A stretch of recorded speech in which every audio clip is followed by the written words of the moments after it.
Iris remembers how she initially encountered a young man in a shop who unintentionally tipped over a box of oranges. She instantly felt a strong attraction and was enchanted by his grin. They shared their names, and from that day forward, they started living together. Afterward, they go to a cabin by the lake to see Josh's friends. Along the journey, he playfully nudges her for falling asleep for most of the ride, and she inquires about their location since the GPS isn't displaying anything. Shortly, the pair reaches an impressive home encircled by trees and blossoms. The vehicle signals their arrival, and the two express their gratitude. They stroll toward the house when Iris halts. The fact is, she thinks Josh's friends don't truly care for her. She fears she could say something silly that would make Josh look bad. He encourages her to relax and not create issues where there are none, suggesting she should smile more frequently. They are welcomed by Kat, who asks them to come in where their common friends Eli and Patrick, along with Kat's partner, Sergey the homeowner, are already gathered. The host admires Iris' beauty, which he's witnessing for the first time. She, in response, appreciates his house. Afterward, Kat leads them to their room, and Iris heads upstairs. She takes out her things, not noticing a folding knife resting among her dresses. She showers, telling herself that she needs to appear cheerful. Later at the table, Patrick again shares the tale of how he and Eli initially met. He had arrived at carnival dressed as Dracula and unintentionally stepped on the tail of a dinosaur, where Eli was concealed. Iris claims their experiences are genuinely thrilling. Ultimately, when Josh was still unfamiliar to her, she gazed at him and already realized she was ready to do anything to ensure his happiness. After dinner, Patrick inquires about Sergey's profession, and Sergey humorously replies that he frequently has to get his hands messy. At the same time, Kat informs Iris that Sergey is the ideal man, rich, intelligent, and wed to an attractive wife. Regarding Kat, she's merely a lovely ornament who has to follow his commands. She explains that she doesn't really dislike Iris. It's simply that seeing her makes Kat feel like she could be swapped out. Iris can't grasp her. At that time, Eli plays some music and invites everyone to dance. Iris sees Josh chatting with Kat and guides him away. Later that evening, she admits she's glad to be there with him. But he interrupts her, stating he wants to rest. In the morning, Iris asks him to join her at the lake, but Josh recommends she go by herself while he takes a shower and enjoys his coffee. Iris strolls to the lake. Enjoying the view, she puts her hand into her shorts pocket and discovers the knife inside. At that time, Sergey shouts to her. To his surprise, she unexpectedly responds in his native Russian. He proposes they lift a glass to love, causing Iris to feel uncomfortable. She's getting ready to return to the house, but Sergey requests her to apply sunscreen on his back and shoulders. As she does this, he unexpectedly holds her close, saying he's always desired to have her because she was meant for this. Iris pleads with him to allow her to leave. At the same time, the friends are unwinding in the living room, recalling their joint adventures. Out of nowhere, Iris enters drenched in blood, gripping a knife. When they ask for an explanation, she attempts to make it clear that Sergey tried to impose himself on her. She requested him to cease, but he didn't pay attention. She shoved him aside, making him tumble and strike his head. When he regained consciousness, he became enraged and held Iris down. Then she recalled the knife. She couldn't let Sergey take her away from Josh because she cares for him deeply. At that moment, Josh issues a command, sleep, and Iris powers down. Afterward, Patrick secures her to a chair while Eli administers some medicine to Kat and settles her into bed. Josh finds no other choice but to inform the police about everything. Eli concurs, although he doesn't grasp why Iris' aggression blocker malfunctioned. Josh requests a moment to bid farewell to Iris. He excites her, and she goes into a frenzy upon realizing she's bound. She pleads to be released, insisting she's speaking the truth regarding Sergey's assault. But Josh has no uncertainties, because Iris just can't deceive. She's a helper robot he leased from the Empathics Robotics Company, created for offering personal services and emotional assistance to her owner. Iris believes he's telling a silly joke. However, Josh inquires about the weather at that moment, and she dutifully states the complete forecast, from temperature to outside humidity. He inquires about her understanding of foreign languages, opens an application on his phone, and with a few taps prompts her to speak in Spanish, then Chinese. There are numerous other languages she can comprehend and create just by flipping a switch. Iris attempts to assert that she possesses her own memories, but Josh claims they're all fabricated. Their gathering at the orange display was also a choice he picked from the options the company offered. In truth, company agents took her to his residence. They clarified that during her first activation, he needed to form a romantic connection to build emotional attachment. He can alter her voice, eye color, and personality traits, and Iris herself wouldn't realize she's a robot. Her main job is to look after him. In critical situations, he can restore all settings by pressing a button found behind her ear. Her feelings and intellect, spanning from university graduate level to a basic machine with no requirements, are managed through a phone app. She is unable to deceive and additionally cannot hurt living creatures. After seeing the engineers out, Josh sits opposite Iris, inputs the required commands, and at that moment, she sees herself in the shop by the oranges display, falling for him with all her heart. Right now, Iris doesn't comprehend him because she experiences love, anger, guilt, and sadness. She understands what pain is, but Josh clarifies that it's merely a parver coding to make her appear realistic. Even her tears are merely liquid that he channels into a unique container.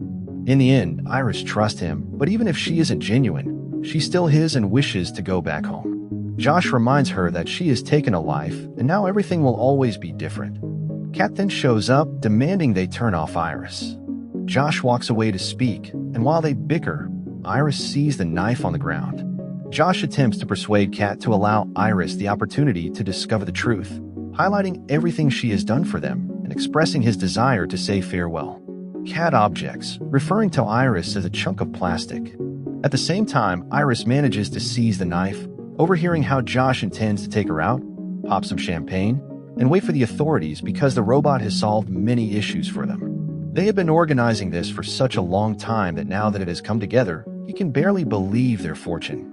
Josh and Kat hug, but when he goes back to the room, the liberated Iris hits him, takes his phone, and dashes away.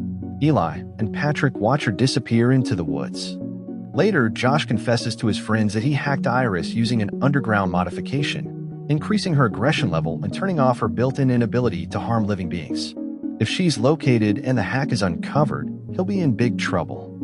Eli is shocked by the thought that Sergei's death was intentional, but Josh clarifies that Sergei was a very terrible individual, involved in trafficking illegal drugs, weapons, and even humans. He then proposes to demonstrate to them why they ended his life. He guides Eli and Patrick into the house, where Kat unlocks a safe. Its code is Stalin's birthday, and reveals to them $12 million that they intended to take. They ask the couple to act as witnesses to a murder carried out by Josh's partner. Eli desires the cash divided into 4 parts, but the assassins resist providing any portion to Eli's robot. Furious, Eli puts Patrick to bed and begins to argue. Josh admits that Eli might truly care for his toy since he hasn't replaced his old model, but he stresses that Patrick is still a robot. Moreover, Eli hasn't done anything to deserve this amount, although they're open to sharing. Ultimately, Josh is the one who created the plan and placed the knife in Iris' pocket initially. Ultimately, Eli decides to assist in locating the escaped robot, retrieves a gun from Sergei's safe, and brings Patrick back to life, inviting him to participate in the search. In the meantime, Iris is examining Josh's phone application, altering her eye color and voice before boosting her intelligence level to 100% from the earlier 40%. At the same time, the team of chasers divides to search for Iris, who is occupied with creating a strategy to rescue herself. She has to return to the house, tidy up, and decide on her next moves. She thinks about going to the main road to catch a ride, but quickly understands what a driver would think when seeing her blood-stained dress, so hitchhiking isn't an option. Walking isn't helpful either. When she travels hundreds of miles across tough land, Josh will be at home and will end her life immediately.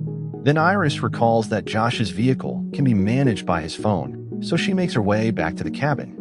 But she encounters Patrick and Eli, who are in the middle of a dispute.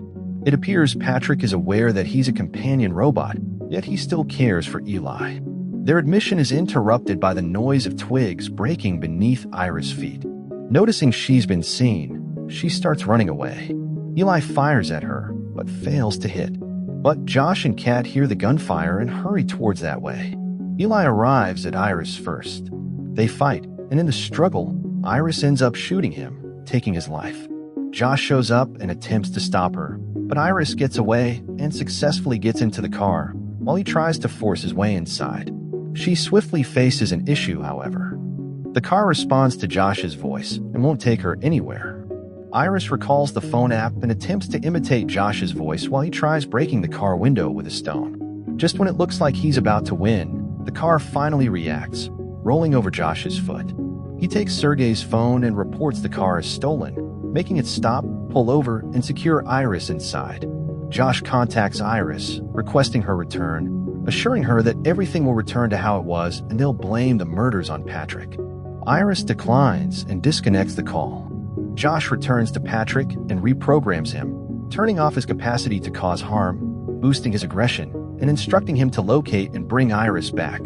To connect Patrick to himself, he creates the robot as his friend. Now, in Patrick's recollections, it's Josh who's wearing the dinosaur costume at the carnival. At the same time, a nearby sheriff arrives at the vehicle, just as Iris is climbing out of the broken window. She acts like a foreigner, baffling the officer until he spots a bloody knife in her vehicle. He pulls out his gun, but Patrick shows up on a road and shoots the officer.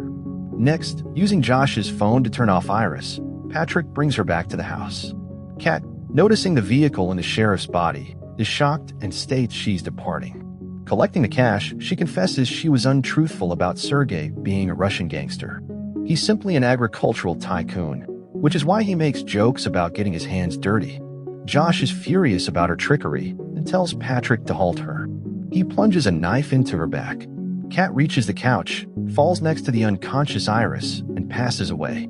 Later, Patrick prepares dinner for Josh, who places Iris at the table, waking her up while she's tied to the chair so he can ponder the significance of life.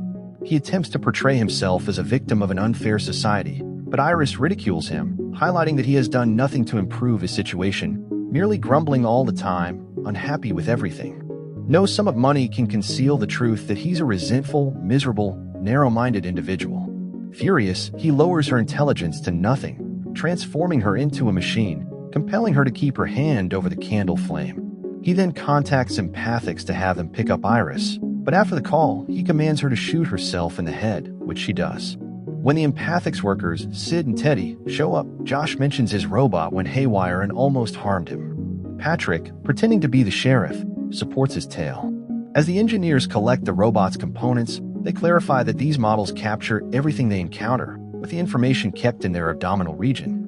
The gunshot to the head merely impaired her Wi-Fi antenna.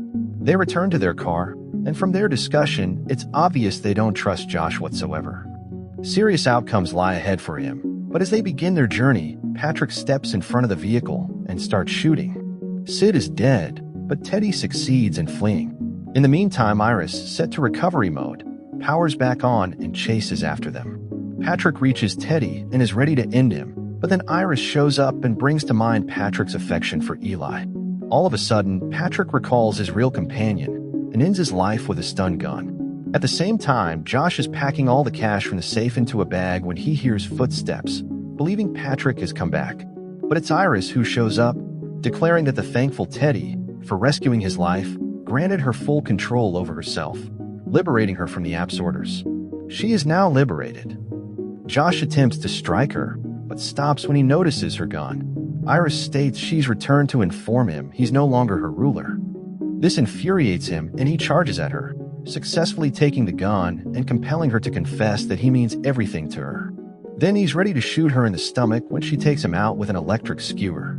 The following morning, she showers, removing the charred skin from her arm to uncover the metal framework underneath. She then collects the cash and drives off. On her way, she sees a vehicle with a man and a friend who resembles Iris. The robot grins and gestures at her with its metallic hand. Although tales of humanoid robots going out of control have become somewhat predictable, this movie proved to be quite engaging and packed with unexpected twists. The sole point is, once more, the lesson comes down to wicked humans and virtuous robots.